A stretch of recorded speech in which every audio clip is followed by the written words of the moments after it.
Today I will talk about first of all linear differential equation, then उसके बाद मैं switch करूंगा कि कैसे हम second order homogeneous differential equation लिखते हैं. So let me talk about linear differential equation first of all. So it is linear differential equation with constant coefficients. Linear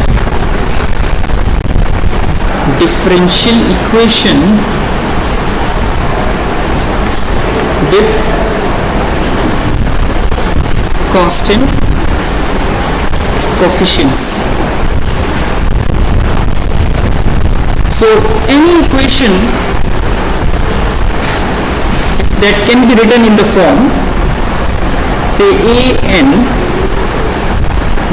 nth order derivative dny over dx raised to power n plus an minus 1 dn minus 1 by dx raised to power n minus 1 plus and so on a1 dy over dx plus a naught y, and if it is equal to x,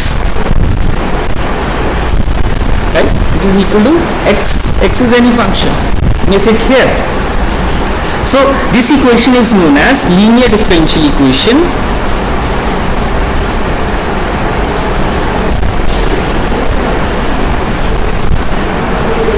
with constant coefficients.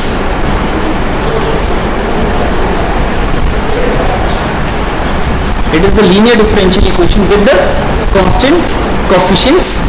So, but if this x is equal to 0, then this equation will become linear differential equation, but not a linear, in addition to that it will become a homogeneous. So it will become a homogeneous linear differential equation. So that means if I put x is equal to 0, then I can write down it as an dny over dx raised to power n plus an minus 1 dn minus 1 by over dx raised to power n minus 1 plus and so on a1 dy over dx plus a naught y. Then this equation will become linear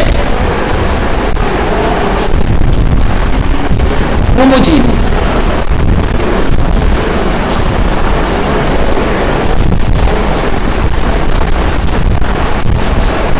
Differential equation with constant coefficients and highest order derivative, nth order derivative बैठा हुआ, so that means it is of degree n. Sorry, nth order differential equation. कैसी equation है ये? It is nth order differential equation है, but हमारे course में nth order नहीं है, राइट. हमारे आप बड़ा रेयर ही कहीं पे थर्ड ऑर्डर या फोर्थ ऑर्डर की डिफरेंशियल इक्वेशन हमें देखने को मिलती है. जनरली फिजिक्स में बड़ी सारी जो प्रॉब्लम होती हैं वो उसमें सेकंड ऑर्डर डिफरेंशियल इक्वेशन ही बनती है मोस्टली केसेस में. ठीक है, तो इतना बड़ा वर्सेटाइल मैथमेटिक्स जानने की भी जरूरत नहीं है आप लोगों को, बट थोड़ा सा एनालिसिस बड़ा इंपॉर्टेंट पार्ट हो जाता है. सो कोर्स में कौन सी इक्वेशन है? It's a second order. कौन सी इक्वेशन है? सेकेंड ऑर्डर डिफरेंशियल इक्वेशन है. So for that what should I do? So for second order,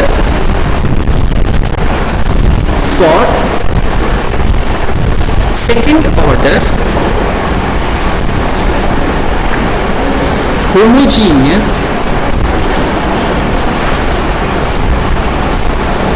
differential equation with constant coefficients.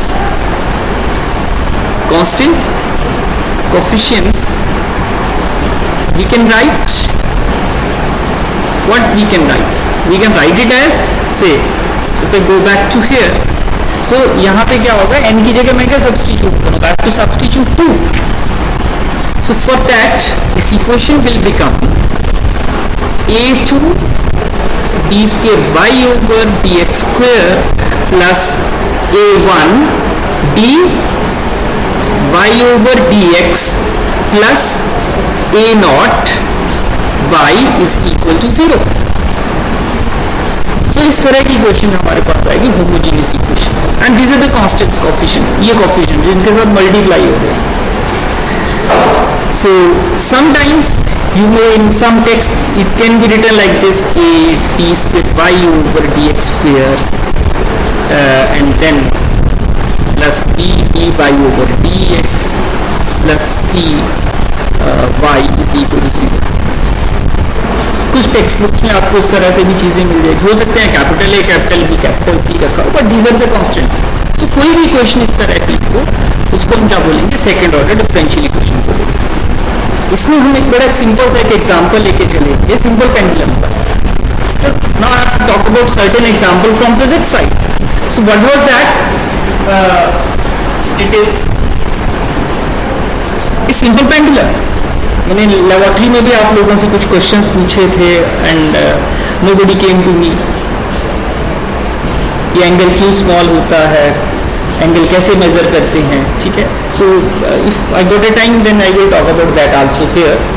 It's a very beautiful problem, या classical problem बोला जा सकता है physics में इसको. So let us take example of simple pendulum. It's example from simple pendulum.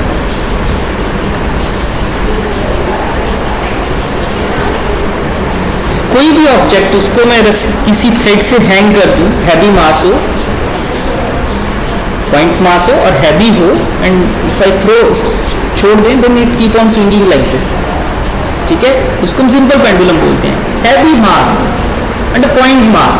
Ideally हमें simple pendulum नहीं मिलता है बिकॉज पॉइंट मास और हैवी मास ऐसा पॉसिबल नहीं है. पर जो थ्रेड है वो भी इनएक्सटेंसिबल होना चाहिए, बट थोड़ी बहुत एक्सटेंशन उसमें होती है when certain mass is hang to it. तो ideal simple pendulum is not there. We can derive some mathematics for that also.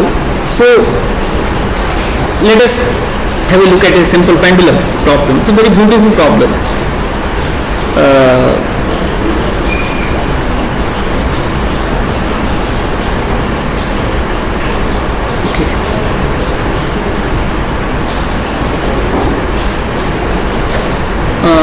Suppose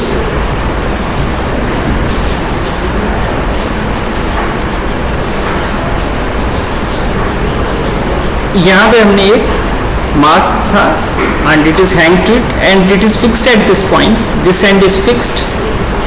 This thread is inextensible.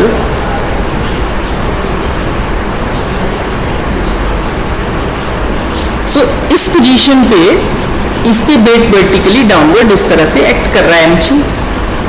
But जब मैं इसको यहां से उठा के यहां इस पोजीशन पे लेके आऊंगा,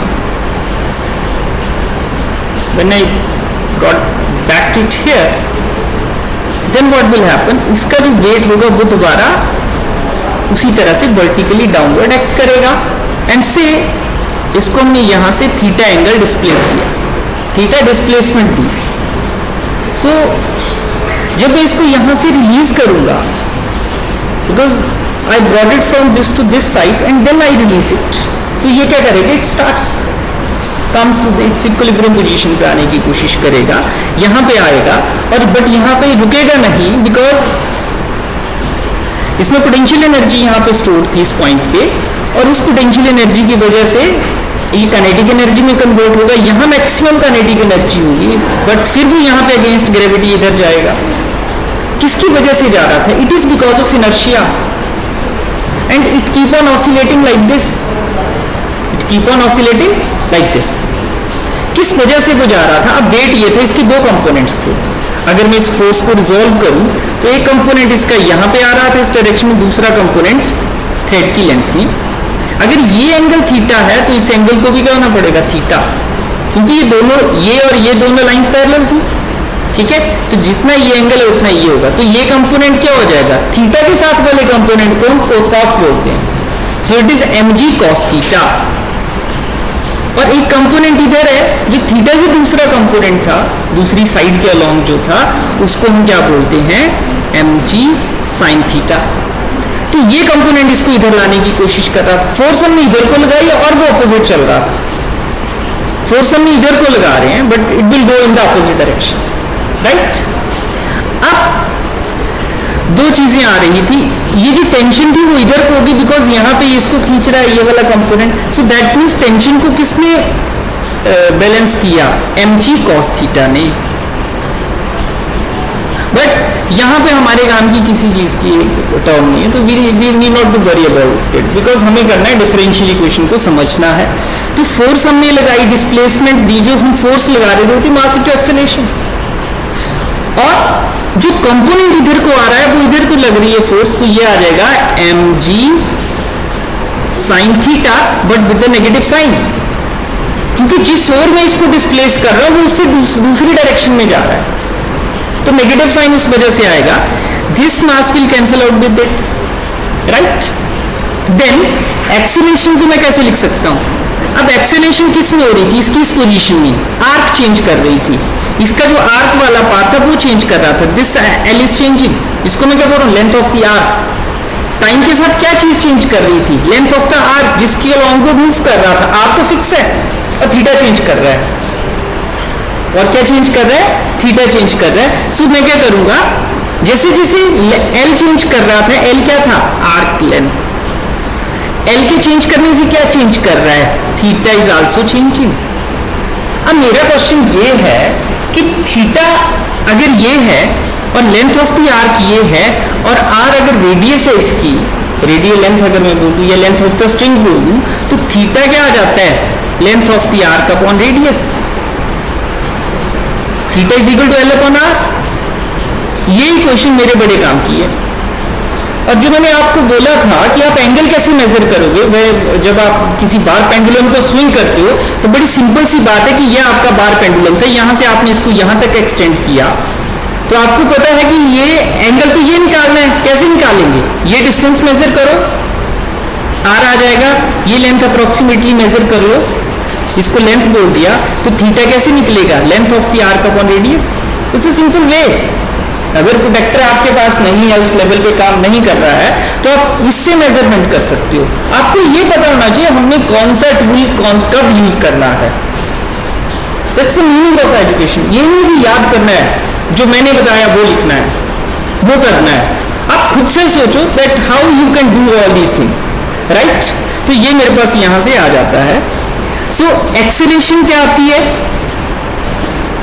d square L upon dt square, change in the arc with time, it is equal to minus g sin theta, but यहां पे ये क्या आएगा? इट इज यहां से L क्या आ जाएगा? थीटा r, थीटा इंटू आर आएगा यहां से। I just put it here, d square theta r अपॉन dt square is equal to minus g sin theta. देखो r क्या है? कांस्टेंट। स्ट्रिंग की लेंथ चेंज नहीं कर रही, सिर्फ वो आर्क चेंज कर रही थी, तो r क्या हो गया? उस पर्टिकुलर सिचुएशन में कांस्टेंट। सो कांस्टेंट है तो बाहर निकाल लो। तो पहले तो मैथमेटिक्स की क्लास में तो पता चल जाता है कि कांस्टेंट कौन सा है, कोई दिक्कत नहीं, इसको अंदर करो बाहर करो डेरिवेटिव के। बट यहाँ आपने प्रॉब्लम भी साथ में देखनी है कि the problem which you are doing, उसमें कांस्टेंट क्या है और वेरिएबल क्या है। तो आपने मैथमेटिक्स को अप्लाई करना है उस करंट सिचुएशन में जिसमें आप काम कर रहे हो। So that means R can be taken outside. तो ये क्या हो जाएगा? D square theta by d t square is equal to minus g sine of theta.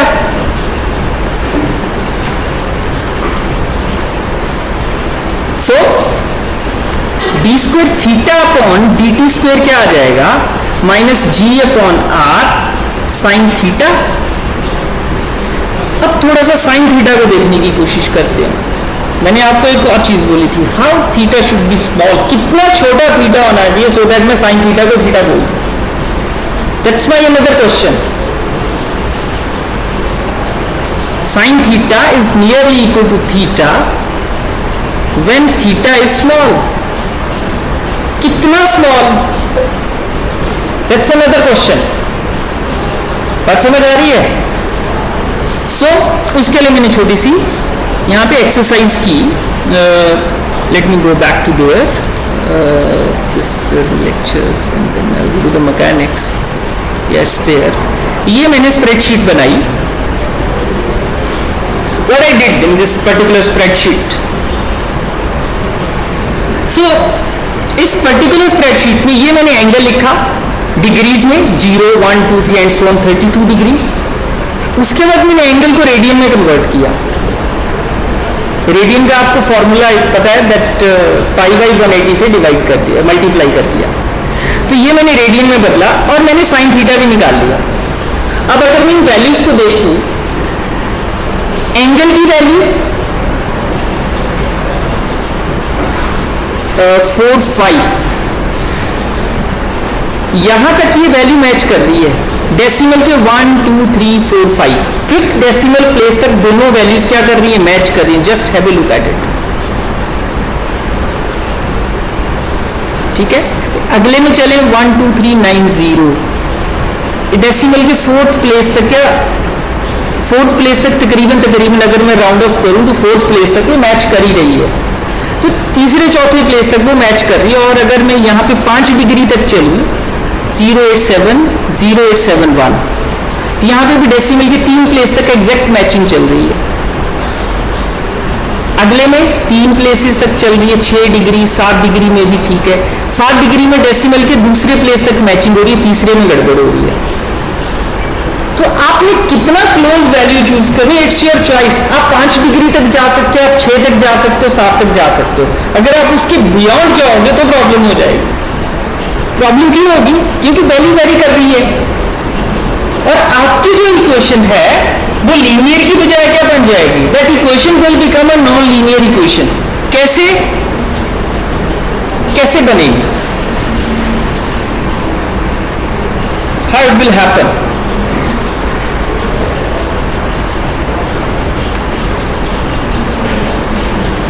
अब साइन थीटा को हम कैसे लिख सकते हैं, sine theta can be written as a series. Sine theta को किसकी तरह लिखा जा सकता है, सीरीज की तरह। Means theta minus theta cube over 3 factorial plus theta 5 over 5 factorial minus and so on, infinitely extend कर जाता है। ठीक है, so if I am doing in this way, तो अगर देखो ये थीटा की वैल्यू लार्ज होगी तो ये टर्म भी कंट्रीब्यूट करना शुरू कर देगी। ठीक है, ये भी कंट्रीब्यूट करनी शुरू कर देगी। बट अगर थीटा स्मॉल हो तो ये टर्म क्या की जा सकती है, ignore. These terms can be ignore. अगर इनको इग्नोर कर दिया तो क्या होगा, इसको मैं सिर्फ इसके इक्वल ले सकता हूं। बट ये तभी पॉसिबल है जब ये थीटा की वैल्यू स्मॉल हो। अदरवाइज क्या होगा, ये इक्वेशन कैसी बन जाएगी, नॉन लीनियर। लीनियर इक्वेशन क्या होती है, लाइन की तरह। नॉन लीनियर इक्वेशन ऐसे भी हो सकती है, डिपेंडिंग अपॉन सेकेंड डिग्री की है, थर्ड डिग्री की है, फोर्थ डिग्री की, पावर एक्स की कितनी है उसके हिसाब से डिपेंड करता है। ठीक है, तो मुझे यहां से भी पता चल रहा था और जो मैंने वैल्यूज का एनालिसिस किया उससे भी मुझे पता चल रहा है। अब इसको प्लॉट करते हैं जरा, इनको मैंने थोड़ा सा और बेटर भी, ये देखो प्लॉट भी किया मैंने एंगल के साथ। ये देखना जरा, यहां तो स्ट्रेट लाइन आ रही थी, मैच कर रही है कितने डिग्री तक, ये देखो जरा, यहाँ पे 10 डिग्री के आसपास तक यहां से थोड़ा सा डेविएट करनी शुरू कर गई। 10 के बाद अगर मैं, वैसे तो पहले तो मैंने आपको डाटा का ग्राफिकली भी मुझे वो चीज दिख रही है, then I did little more mathematics. मैंने क्या किया, ये देखो जरा, ये एंगल लिया डिग्री में और ये रेडियन में, ये मुझे स्ट्रेट लाइन बढ़ती नजर आ रही है, स्ट्रेट।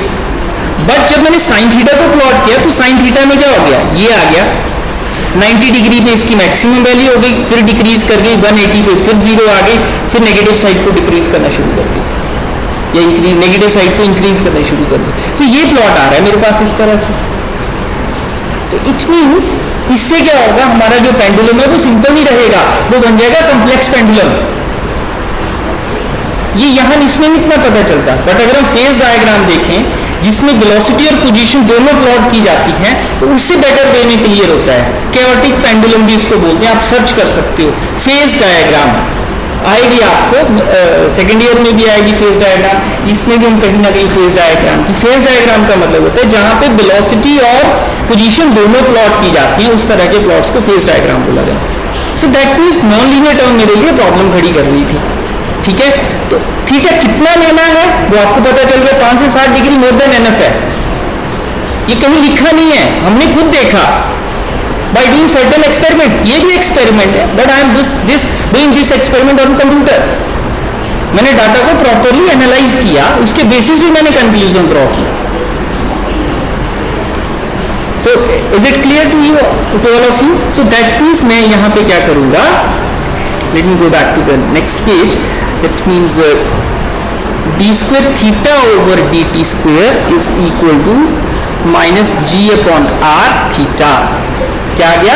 माइनस जी अपॉन आर थीटा आ गया। सो आर था कि ये इट इज आर ही था ये, है ना? हाँ ठीक है।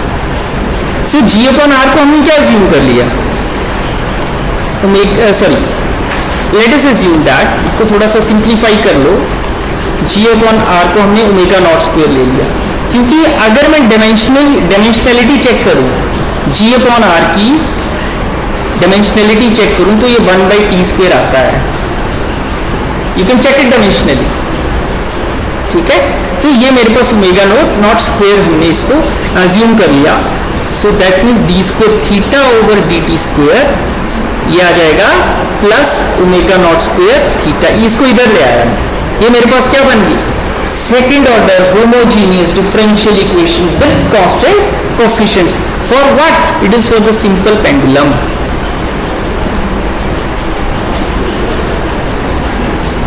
अब जब मैं इसको सॉल्व करूंगा तो ये बताएगा कि थीटा के साथ कैसे वेरिएशन हो रही है, थीटा के लिए क्या रिजल्ट मेरे पास आएगा। ठीक है, थीटा का मतलब L, थीटा किसके साथ रिलेट हो रहा है? Theta is directly related to L। Length change कर रही है, लेंथ बढ़ रही है स्ट्रिंग की, सॉरी आर्क की लेंथ चेंज कर रही है, तो थीटा भी चेंज कर रहा है, बढ़ रहा है कम हो रहा है। In the similar fashion things are happening here. So इसको हम सॉल्व करते हैं। It is a second order homogeneous equation. तो हम इसमें एक डिफरेंशियल ऑपरेटर लेते हैं, डी वाई डी टी को हम क्या मान लेते हैं? T, capital D. तो ये क्या बन जाएगा? T square theta plus omega not square theta is equal to 0। तो ये रहेगा D square plus omega not square. Standard procedure है ये। मैं आपको वैसे बता दूंगा कि अगर सेकंड ऑर्डर डिफरेंशियल इक्वेशन हो तो अगर रियल रूट्स इमेजिनरी हो तो मैं अपलोड कर दूंगा वो लेक्चर भी शाम को, if I got a time. It is equal to 0। दो चीजों का प्रोडक्ट 0 है, इसका मतलब थीटा तो 0 नहीं हो सकता, तो क्या होगा? D square plus omega not square को हम बोल देते हैं 0। ये आ गया मेरे पास। Then what will happen? यहां से डी स्क्वायर क्या आ जाएगा? Minus omega not square. And if I find out its root, then d की वैल्यू क्या आ जाएगी? Plus minus iota omega not. तो रूट्स कैसे हैं? कॉम्प्लेक्स रूट्स थे। तो कॉम्प्लेक्स रूट्स थे तो theta as a function of time क्या आएगा? बिकॉज थीटा किस पे डिपेंड कर रहा था? टाइम पे। सो ये क्या आ जाएगा? कांस्टेंट एक, दूसरा कांस्टेंट दूसरे रूट के साथ e raise to power plus पहला रूट, उसके साथ मल्टीप्लाई क्या हो जाएगा? t, जो यहां वेरिएबल बैठा हुआ है, इंडिपेंडेंट वेरिएबल यहां आ जाएगा, प्लस इसी तरह से e रेज टू का दूसरा root iota omega naught t। ये मेरे पास रूट आ गया।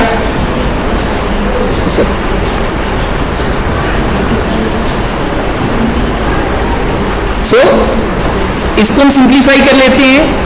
ई रेस्ट पर आयोटा थीटा का मतलब होता है cos theta plus iota sine theta, और ई रेस्ट पर माइनस आयोटा थीटा का मतलब क्या होता है? Cos theta minus iota sine theta. ये क्या हो जाएगा? Let us call it as C1 cos omega naught t plus क्या हो जाएगा?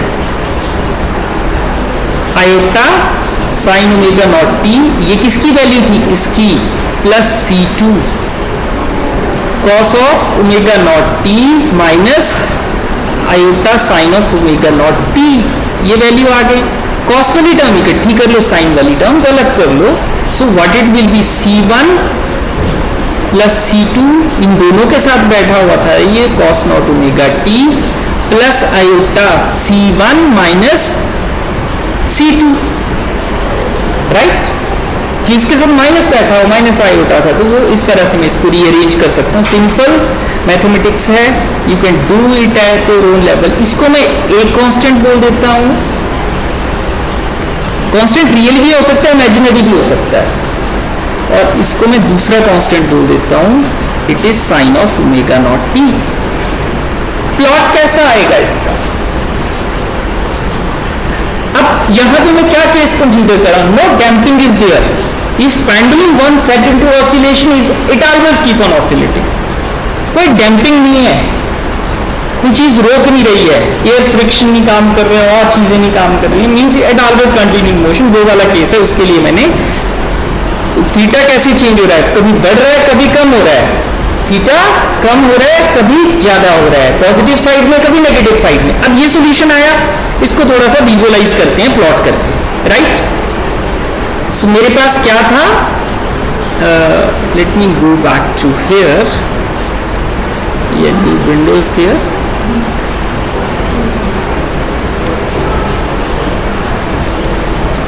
ग्रुप प्लॉट साइन एक्स, ये साइन एक्स का प्लॉट है. मैं इसी में कॉस एक्स का प्लॉट भी कर सकता हूं.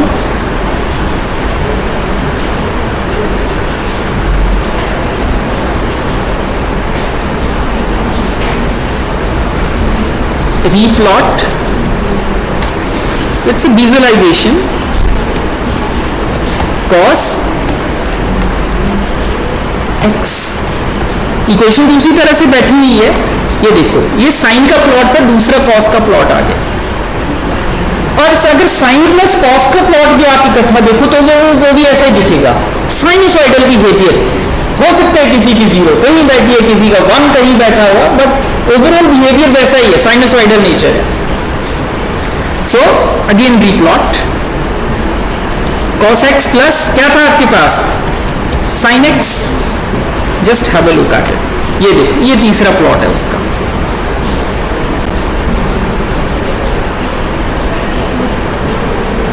Late me make it smaller. या ये देखो, तो कॉस का प्लॉट कौन सा आया, ये वाला प्लॉट आ रहा है. ये साइन और कॉस का प्लॉट है. थोड़ा सा ये बाहर जा रहा है इससे. ये वाला प्लॉट है, ये वाला प्लॉट है. थोड़ा एम्पलीट्यूड बढ़ गया उसका, एम्पलीट्यूड गेट्स एलोंगेटेड. तो इसको एक काम करते हैं, इसको अलग से प्लॉट करता हूँ, ठीक है. अब again go to the group plot sine x and cos x. ये देखो 1.5 तक इसका एम्पलीट्यूड जा रहा है और कोई फर्क नहीं पड़ा. सो इसका मतलब क्या हुआ कि जो बिहेवियर आपको साइन और कॉस में दिख रहा था, साइन और कॉस को जब ऐड किया उसमें भी मुझे वही बिहेवियर दिख रहा था. तो एक प्रॉब्लम के मल्टीपल पॉसिबल सॉल्यूशंस होते हैं. इसका मतलब अगर मैं e raise to power iota theta बोल रहा हूं, इसका मतलब साइन प्लस कॉस है, वो ये साइन माइनस कॉस है. साइन माइनस कॉस में मुझे वैसे ही सोल्यूशन देगा. साइन माइनस कॉस होगा तो वो भी मुझे उसी तरह का सोल्यूशन देगा.